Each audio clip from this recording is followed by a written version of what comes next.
Yes, Deepak. Tell us your question.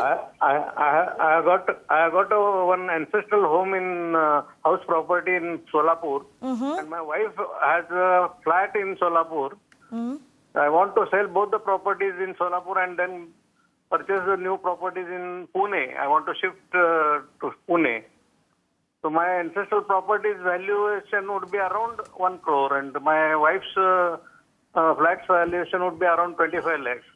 Now the question is, I want to buy one flat of about 75 lakhs.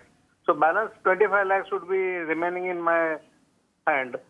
That amount and my wife's 25 lakhs amount, that both the amounts can be clubbed together to buy a joint flat in a joint name.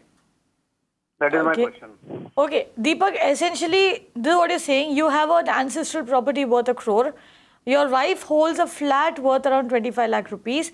You want to buy a new flat which is worth around 75 lakh rupees in Pune, and you will be looking to buy another flat, if I'm not mistaken, right? Correct. In the names of, in your and your wife's name, and you want to know whether you will need to pay taxes after all of this. Yeah. Because as far as my knowledge goes, I'll be having one in my name and another in joint name with my wife. Is it possible to have exempt under capital gains?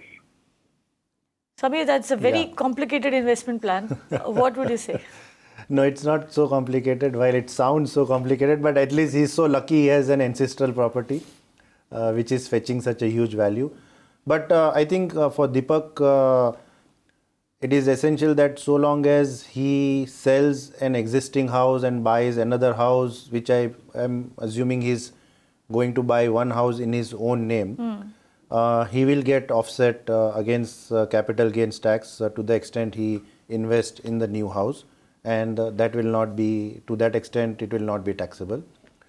So long as another house is concerned, they can own jointly or they can buy in their joint name, and obviously one has to do it in within that prescribed period, 1 year, 2 year, 3 year. But so long as in their case they are buying new, so within 2 years if they buy it in the joint name, then in their respective proportionate share in that house, they will get proportionate exemption. So if the capital gains of wife is say 25 lakhs, and if they're buying house worth 50 lakhs, then if they want to own that 50 lakhs house jointly, then they will have to be 50-50 ownership between wife and husband. And in that case, 25 lakhs available to the wife can be offset. But it is important that this proportionate share is well documented. Otherwise, there could be ambiguity that whose share is how much. So when you say well documented, it should be part of the agreement. It should be part of the agreement, yeah, clearly. And both your names need to be on the agreement, and you also need to specifically mention that your wife holds a 50% equity in the property, you hold 50% equity, or however you plan to divide it. That needs to be mentioned in the agreement.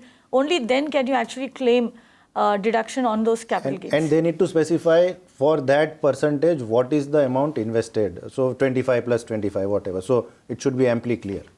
So what you need to remember is the person who makes the investment is the person who has to claim the capital gains exemption. So both of you all need to make that investment, and your agreement needs to showcase the fact that both of you all have made the investment and how much you all have invested in that particular flat that you will be holding as a joint property. Of course, you do need to remember that for long-term capital gains, you will have to reinvest the gains within 2 years in ready property or within 3 years in under construction property. You can watch live TV on our website mpnow.in. Find us on Facebook at facebook.com/magicbricksnow. And don't forget to click the like button. You can also follow us on Twitter at magicbricksnow. To stay updated with all our programming, hit the subscribe button on our YouTube channel by logging on to youtube.com/magicbricksnow.